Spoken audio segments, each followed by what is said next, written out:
Leena's kitchen and ക്രാഫ്റ്റിലേക്ക് എല്ലാവർക്കും സ്വാഗതം. ഇന്ന് തമിഴ്നാട്ടിലെ സ്പെഷ്യൽ വിഭവമായ വെൺപൊങ്കലിൻ്റെ റെസിപ്പിയാണ് ഞങ്ങൾ ഷെയർ ചെയ്യുന്നത്.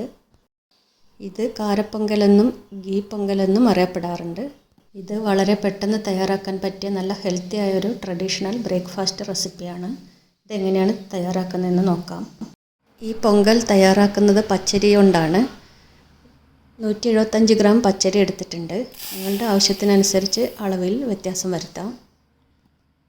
ഇനി വേണ്ടത് ചെറുപയർ പരിപ്പാണ്. ഇത് പച്ചരിയുടെ അതേ അളവിൽ എടുക്കാം.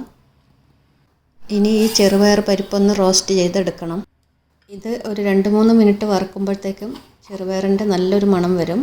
ആ സമയത്ത് ഗ്യാസ് ഓഫ് ചെയ്യാം.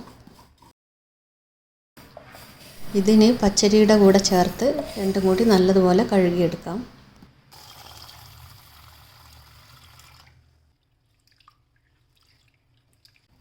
ഇനി ഈ കഴുകിയെടുത്ത അരിയും ചെറുപയർ പരിപ്പും ഒരു കുക്കറിൽ ഇട്ട് കൊടുക്കാം. ഇനി ഇതിലേക്ക് പാകത്തിനുള്ള വെള്ളം ചേർക്കാം. 1 കപ്പ് അരിക്കും 1 കപ്പ് ചെറുപയർ പരിപ്പിനും കൂടി 5 ഗ്ലാസ് വെള്ളം ചേർത്തിട്ടുണ്ട്. വെള്ളം കുറച്ച് കൂടിയാലും കുഴപ്പമില്ല.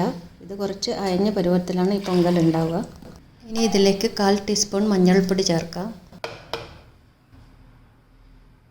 പാകത്തിനുള്ള ഉപ്പ് ചേർക്കാം. ഇതിന് നല്ലതുപോലെ മിക്സ് ചെയ്ത് കൊടുക്കാം. ഇനി ഗ്യാസ് ഓണാക്കി കുക്കർ മൂടി വെച്ച് 1 വിസിലടിക്കുന്നത് വരെ ഇത് വേവിച്ചെടുക്കാം.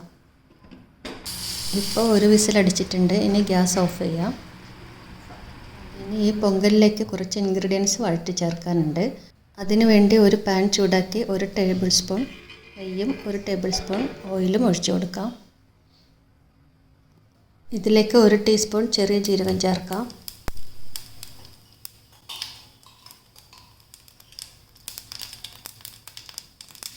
ജീരകം പൊട്ടിക്കഴിയുമ്പോൾ 1 ടീസ്പൂൺ കുരുമുളക് ചേർക്കാം. കുരുമുളക് പകുതി ചതച്ചതും പകുതി ഫുള്ളായിട്ടാണ് ചേർക്കുന്നത്.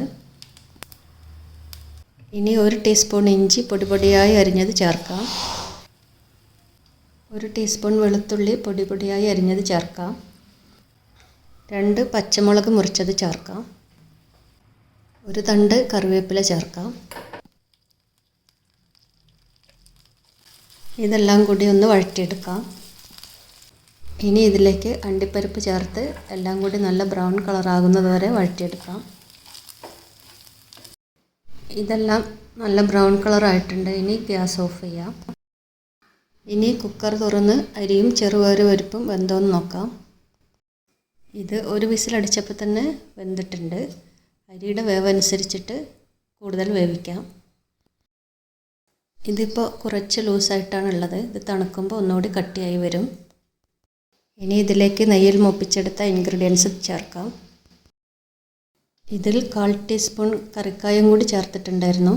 വീഡിയോയിൽ അത് സ്കിപ്പ് ചെയ്തു പോയതാണ്. ഇനി ഇതെല്ലാം കൂടി നന്നായി മിക്സ് ചെയ്ത് കൊടുക്കാം. ഉപ്പെല്ലാം ആവശ്യത്തിനുണ്ടോയെന്ന് ഈ സമയത്ത് ചെക്ക് ചെയ്യാം. ഇപ്പോൾ നല്ല ടേസ്റ്റിയായ പൊങ്കൽ റെഡി ആയിട്ടുണ്ട്. ഇത് സാമ്പാറിൻ്റെ കൂടെയോ തേങ്ങാ ചട്നിയുടെ കൂടെയോ സെർവ് ചെയ്യാം.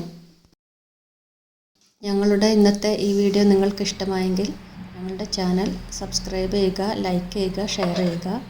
സബ്സ്ക്രൈബ് ചെയ്യുമ്പോൾ ബെല്ലൈക്കൺ കൂടി പ്രസ് ചെയ്ത് ഓൾ എന്ന ഓപ്ഷൻ കൂടി എനേബിൾ ചെയ്യണം. എങ്കിൽ മാത്രമേ ഞങ്ങളുടെ പുതിയ വീഡിയോയുടെ നോട്ടിഫിക്കേഷൻ നിങ്ങൾക്ക് ലഭിക്കുകയുള്ളൂ.